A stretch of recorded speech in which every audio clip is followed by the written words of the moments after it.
میں اکثر آپ لوگوں کی تعریف کرتا ہوں، یہ نہیں کہ کوئی خوشامد مقصود ہے، میں قسم اٹھاؤں تو جھوٹ نہیں ہوگا، آپ لوگ واقعی بڑے خوش قسمت ہیں جو خاص طور پہ اس فتنہ فساد کے دور میں بیان شروع ہونے سے پہلے مسجد کو بھر دیتے ہیں اور سیکھنے کی نیت سے آتے ہیں۔ اللہ مجھے بھی آپ کی برکت سے اپنے کاغذوں میں طالب علم بنائے، اللہ آپ کو بھی بنائے۔ ہم سب سیکھنے والے ہیں، اللہ دعا کیا کرے اللہ اپنے کاغذوں میں ہم سب کو کیا بنا دے، سیکھنے والا بنا دے۔ سیکھنے والوں کی بڑی موجیں ہیں، بڑی موجیں۔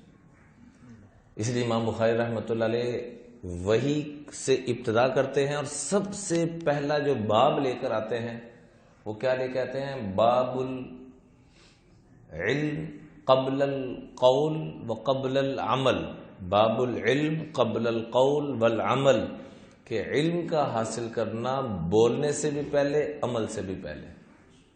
پہلا باب یہ لے کر ہے کہ سیکھنا کس چیز سے پہلے، بولنے سے بھی پہلے اور عمل سے بھی پہلے۔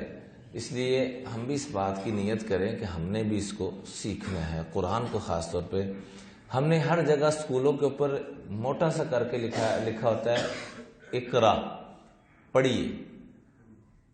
کیا لکھا ہوتا ہے جی اسکولوں کے اوپر؟ اقرا۔ اور ہم ساری زندگی اسکولوں میں پڑھتے ہیں، کالجز میں پڑھتے ہیں، یونیورسٹیز میں پڑھتے ہیں۔ کاش کہ ہم ایک پہلی آیت کوئی غور سے پڑھ لیں کہ اللہ پڑھانا کیا چاہ رہے ہیں۔ وہ ہم پڑھنے کے لیے تیار نہیں ہیں، ہم صرف وہ پڑھنے کے لیے تیار ہیں جس سے چند روپے نصیب ہو جائیں۔ اللہ وہ تعلیم دینا چاہتے ہیں جس سے ساری کائنات میرے آپ کے قدموں میں آ جائے۔ تو ہم سودا فائدے کا کر رہے ہیں، نقصان کا کر رہے ہیں؟